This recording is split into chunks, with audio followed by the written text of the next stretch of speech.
Rolando Maran është njeriu i momentit e kombëtarja shqiptare. Italiani po provon eksperiencën e parë jashtë vendit të tij ndërsa ai është besuar përfaqësues i Akuqezi. Pas konferencës për shtyp intervistës me La Gazzetta dello Sport, është radha që të flasë për FSHF TV. Si erdhi kontakti i parë për të marrë drejtimin e kombëtares së Shqipërisë? Ka lindur jo shumë kohë më parë. Presidenti Duka ka dashur të më takojë dhe kemi zhvilluar një takim shumë të këndshëm gjatë të cilit unë jam përpjekur t'i shpjegoja ato që janë idetë e mia për futbollin, tek ai gjeta një person që vuri në kushtet e duhura për të pasur një diskutim konstruktiv. Në takimin e radhës më pas u vendos bashkërisht për të nisur këtë rrugtim dhe aventurë të bukur që jam i sigurt se do të sjellë kënaqësi të mëdha. Për këtë jam bindur. E keni ndjekur Shqipërinë gjatë 10-12 viteve të fundit duke pasur parasysh lidhjen e fortë me futbollin italian, nga koha e De Biasit, më pas me Panucci dhe Rejan, si edhe me shumë lojtarë shqiptar që aktivizohen në Serie A. Çfarë vlerësimi keni pasur për kombëtaren dhe futbollin shqiptar?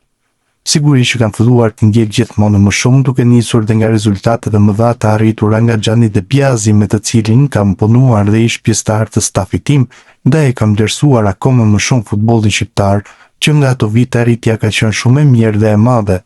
Edhe fakti që kam pasur mundësinë të përballem me shumë lojtarë shqiptar në Serie A më ka dhënë një njohje ndryshe dhe më ka bërë dhe më shumë të interesuar për të kombëtare, që është çdo herë më shumë në rritje, ndoshta dhe fal një sistemi që ka sjellë shumë zhvillim në Shqipëri. Cilët lojtarë shqiptar njihni më mirë dhe si e vlerësoni nivelin e tyre? Niveli sigurisht është i mirë, këtë tregojnë nga rezultatet 2 kampionate europiane të arritura dhe lojtarë që janë gjithmonë më shumë protagonistë në kampionatet e huaja, jo vetëm në ato italiane. Kombëtarja është vazhdimisht të arriti dhe sipas meje këto janë sinjale që të bëjnë të kuptosh sa shumë është rritur sistemi i futbollit. Lojtarët shqiptar dhe kombëtarja mendoj se niveli është i mirë, por rritet dhe janë të gjitha premisat që kjo gjë të vazhdojë.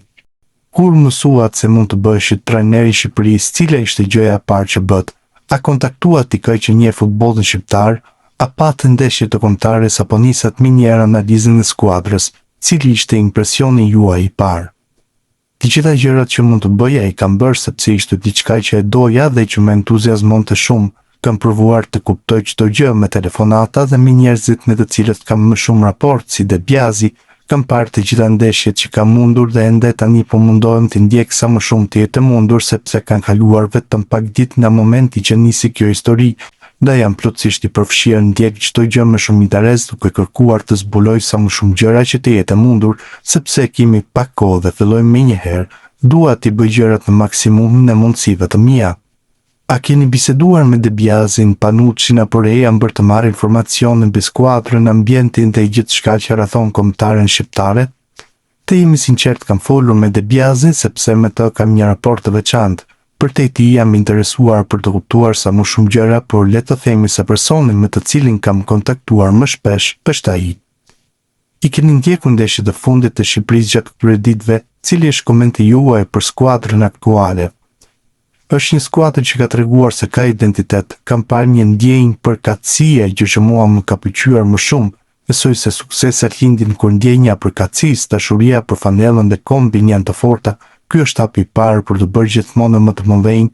Kjo është gjëja që më ka rënë më njëherë në sy dhe që më ka entuziazmuar duke parë ndeshjet, sepse besoj se gjithçka lind nga motivimi, nga ajo që një lojtar ka brenda vetes, nga mënyra se si e shfaqet përmes krenarisë, përkushtimit, djersës dhe forcës.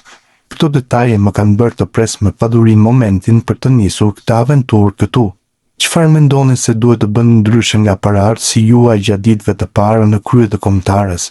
Secili prej nesh sjell idetë, veçoritë dhe gjërat në të cilat beson më shumë. Sigurisht e kam të qartë atë që dua të bëj dhe atë që dua të sjell nga vetja përtej asaj që ndoshta trajneri më parshëm ka sjell.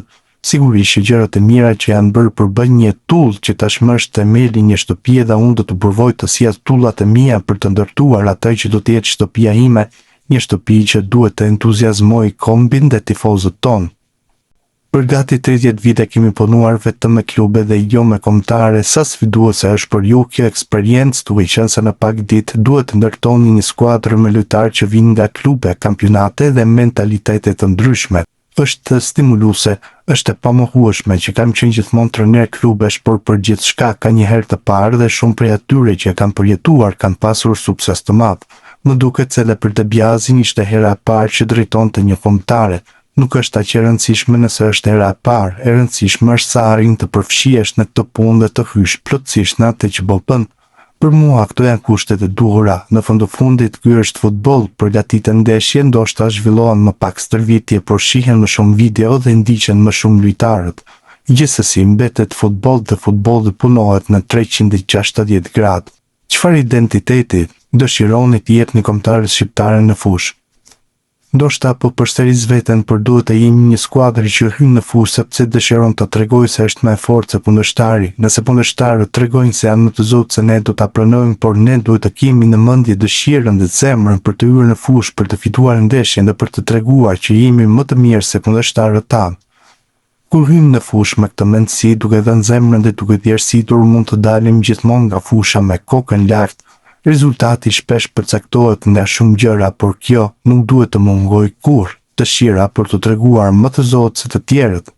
Është kjo një nga eksperiencat më të veçanta të karrierës suaj, duke marrë tretimin një skuadre që ka qenë në rritje vitet e fundit dhe në një vend ku pasioni për futbollin është shumë i madh.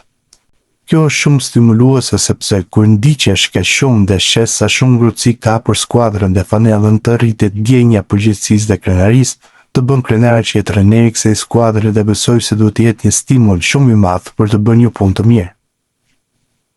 Në Itali jetojnë shumë shqiptarë dhe padyshim ky komunitet është pjesë e përditshmërisë sociale dhe kulturore, cili ishte reagimi i tyre kur morën vesh se ju do të drejtonin Shqipërinë.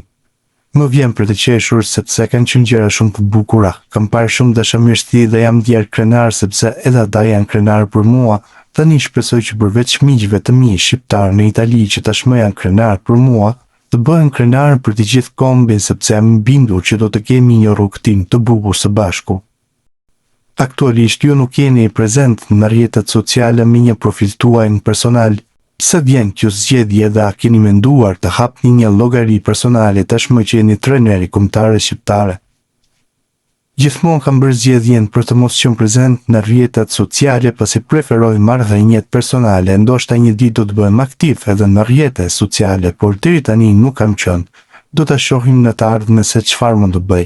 Deri tani kam dashur që bota ime të mbetet ajo që ka qenë gjithmonë.